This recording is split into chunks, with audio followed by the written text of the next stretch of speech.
At 175. My first looked at you like you should be in like 160-pound division, something like that. Yeah, man, you're pretty lean. Everyone has different thoughts on my size, my structure, my height. I'm the way I am. I'll fight at 175. Some people say I should be cruiserweight. It's crazy. I walked to the gym the other day. Literally, I walked to the gym the other day and they said, "What are you, a cruiserweight? You look massive for light heavy." And someone else said on the same day, "What are you, middleweight? You look like a 165 or so." I don't know, it's just probably deception. Okay. Perception. I don't know how you feeling this American culture? You know, America, there's trends in it. I love America. The atmosphere right here, the food. I haven't had a chance to enjoy the food yet. I'll enjoy the food after the fight, but I always love America. The boxing atmosphere here is crazy. Are you fighting at a catchweight or at 175? I will fight at 175. I'll defend my two belts, my WBO European and WBO Intercontinental. We've had a last-minute replacement, but I heard he's been on standby. That's why I asked where you fight at a catchweight or you just... Yeah, he's been on standby anyway. The problem was I had a lot of people pull out. I had 5 people pull out in the fight with me, and they're agreeing to fight and they're pulling out. So it's been so frustrating. Every state you go to, you have to do a new medical. Okay. Again, people don't understand this about boxing. You have to go through certain things to gain experience. And me, I've gained a new experience out here. I had a check weigh-in, which I'm sure my opponent hasn't done. So I had a check weigh-in, and on the same day, I had my medical. Something that seems absurd to me. It don't seem like something that you usually do. So yesterday was a long day for me. I didn't even train. I literally done all what I had to do, and then went home. I was so tired. Got back in about 9 p.m. and I was out from like 11:30. So it's all trials and tribulations you go through, new learning experiences. So that's what it is about becoming a good professional. A lot of people say they try to rush you, or fight at this level already, fight at that level already. You need to go through and do certain things before you get to a certain level. I catch a lot of your fights delayed, like maybe the next day, the day after, maybe Monday, maybe Tuesday. The climate in America is, when are you gonna fight? When you gonna fight one of us? When you gonna fight? When you gonna fight for a belt? When you gonna step up? And you say to that? I say to that everything's timing. For this fight especially, we're coming to America. We wanted to fight in America, so we tried. I'm not gonna name the names. I'm not that kind of person, but we had opponents, and they pulled out. So them fights ain't gonna happen. But now we've got a guy named Duffus, and from what I hear of him, he's a good guy. He's got a good record.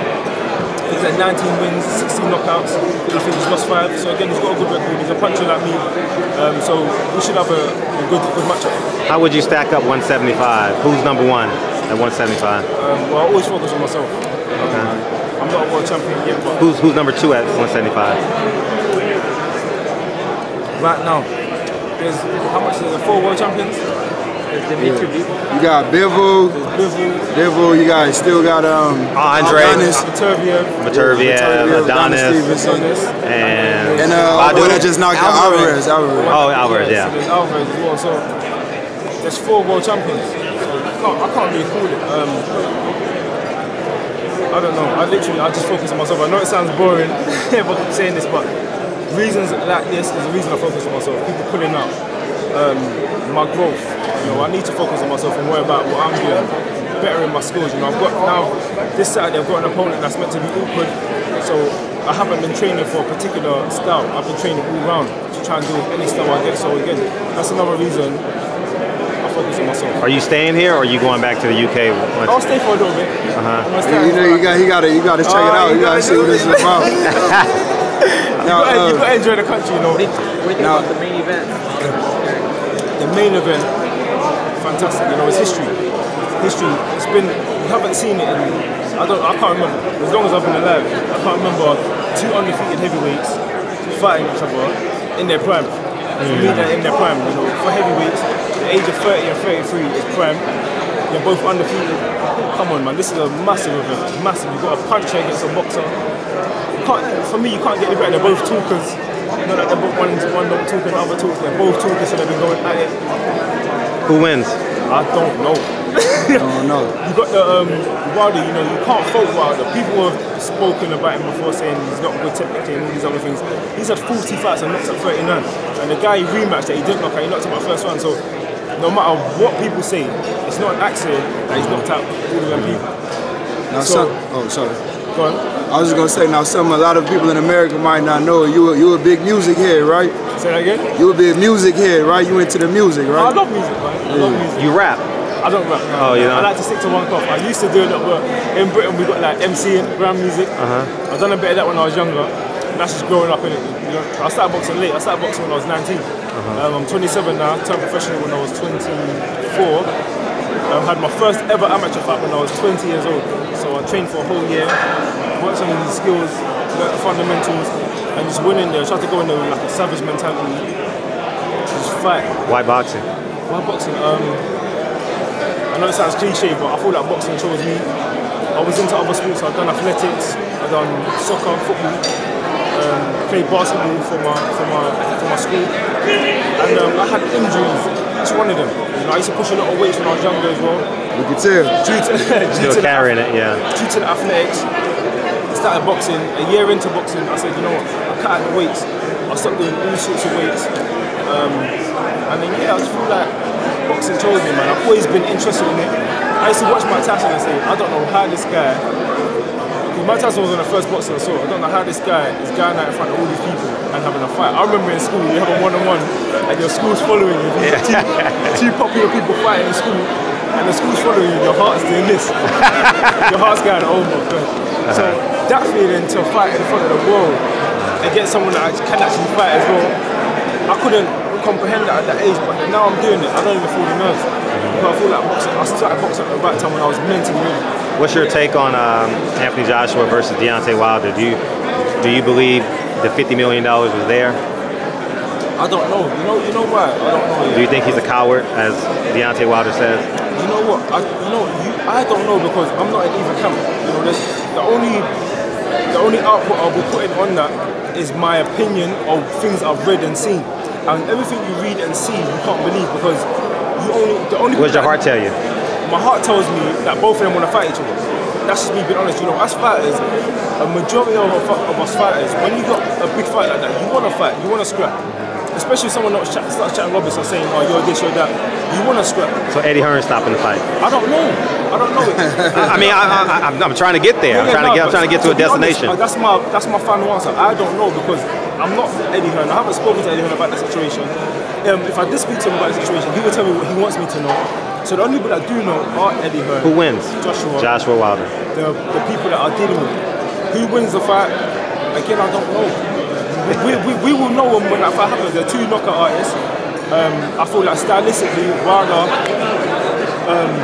might land the shot first, and I feel like it is who lands first. But I feel like Joshua has worked more on his boxing ability, and again, he can take someone out when he wants. He's shown that. So again, that's another blockbuster, but that needs to happen in the future. We'll have to see. You know, if Wilder gets through this fight. Who's the best heavyweight in the world right now? Before Theory, they fight going into the ring. Who's the best? Yeah. I feel like it's a joint effort. You can't really single out one person. The better record goes with Wilder. Similar record to you, 17 wins, 16 KOs. Definitely. You know, 40 wins, 39 KOs. You know, big difference in numbers. Big difference in numbers, but but only one person with the concept. You're right. What you're saying, and the difference with Wilder is he got a chance to fight that person again and knock them out. My opponent didn't want to fight me again. Okay, I wanted to fight him again, because in that fight I broke my hand. I still dropped him and whatever, but again I wanted that thing of knocking out everybody. My last question is: in America, we call people out. Yeah. Because not that we get the fight that we want the fight, but it attaches you to a PR movement. You know what I'm saying? So I'm trying to help you with that. So you say you don't call people out. Yeah. So even if you called out Adonis Stevenson because he's fighting Saturday, we may not believe it because you're only 17 and you're 17 and 0, he's 30, but it attaches you to his name. So if they ask Adonis Stevenson, oh, he's just a kid, yeah. But your name rotates. And one thing I want to say about me as a person, is I understand everything's timing. I didn't say that I'm never going to do that, but right now, the point in my career, I'm building, I'm learning a lot. You know, I stated it earlier, I've had 12 amateur fights. So I'm still in that building stage. As much people don't want to, they say, oh, but he looks good, he's this, is that. I've got a lot more styles to face. You know, a lot of people fight a lot of styles in amateurs. They gain a lot of experience in amateurs, they fight different styles and learn in amateurs. I had 12 amateur fights. I've had 17 professional fights, so my experience has been very limited. So I've got a lot of things to do, and I'm doing my apprenticeship in front of the world. I'm learning on the job in front of the world, which again is added pressure, but I'm a person that will tell you, the only pressure is the pressure you put on yourself. And I put zero pressure on myself. I try to have fun doing what I'm doing. I work extremely hard, and I try to put on a show, which fight I have. But that's when I come. You gotta attach yourself to people, even if you call out Jamal Charlo. I mean, call out anybody. And you know what? Hercules. You know? And in England, what you just said, yeah, in England, a lot of people do that to me. A lot of people, so they call out my name and have no intention of fighting me. No. Somebody that called out my name, Frank would only call me out, which I feel like he got told to do. And then when we tried to make the fight happen, he got offered way more than he should have for that fight. We tried to make the fight happen. Nowhere to be seen. He was like Canelo calling out Floyd yesterday or 2 days ago. He just it's never gonna happen, but he wants to. If you mention Floyd Mayweather in 2019, they want you to think of Canelo. 100%. You know what I mean? So that means if you're making $10,000 a fight, your next fight may be $25,000 a fight. All right. Smart. Okay. I know, and that's what I'm saying. People, as much as they say, oh yeah, boxing is just a business. You know, it's lost the sport aspect. It's always been a business. It's always been a business, and people don't just. If it was up to us, you will have a Royal Rumble in this room. Because there's different fighters in the room. Yeah, you're right. With me, the way I grew up, yeah, is if someone says something about you, what do you say? Come, let's scrap. That's how it will be, because I'm a fighter. You have a manager, a promoter for a reason. You know, things have to fall in line. You know, it becomes a bigger event when it's built and things like that. And that's where they do their job. So us as fighters, sometimes, as you said about who's ducking the fight between Josh and Wilder, I think they want to fight each other. But there's business behind it. And again, in the end, it makes sense. Do you think the fact that you got a late start, you say you're 27 years old now, do you think that the fact that you started late and you're getting into your career at this age help you with understanding that it is a business and understanding what patience and timing is about? It's helped me a lot, because I feel like everything is time and meaning. Things happen at the right time. You know, I'm not rushing for nobody, because I only did have 12 amateur fights. I had 17 professional fights, and I know within my mind there's a lot more fights for me to have. Again, a good professional boxing career in history has been 10 years plus.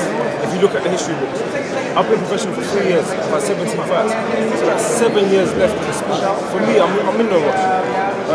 Each fight I have, I've got to do my job and demonstrate. I've got to go out there and look good and do my job. So that's all I really focus on. I don't really focus on anything that don't matter to me. You know, people that say you should be fighting at this level, because they're not managers or promoters, and not only that, they're not my manager or promoter. So I just got to go out there and do my job each time. Man, welcome to America, man. We're going to be watching you. Come on. Appreciate to America. Coming to America. Hey, you know what introduced me to you? That stuff you did with Dante. Oh yeah, come on, that's my guy. Yeah, that's what introduced. Dante Nation right here. Oh yeah? Yeah. I was looking for him as well. Okay, yeah. That's what introduced me to you. Big things. Yeah, come on, mind you. Come on. That's what I'm saying. He's one of the first people that noticed me and came and come and met me when I was in Vegas. I don't forget things like that. Yeah, man, my guy. Yeah. My guy Dante. Appreciate you, King. Anthony, you've had a very busy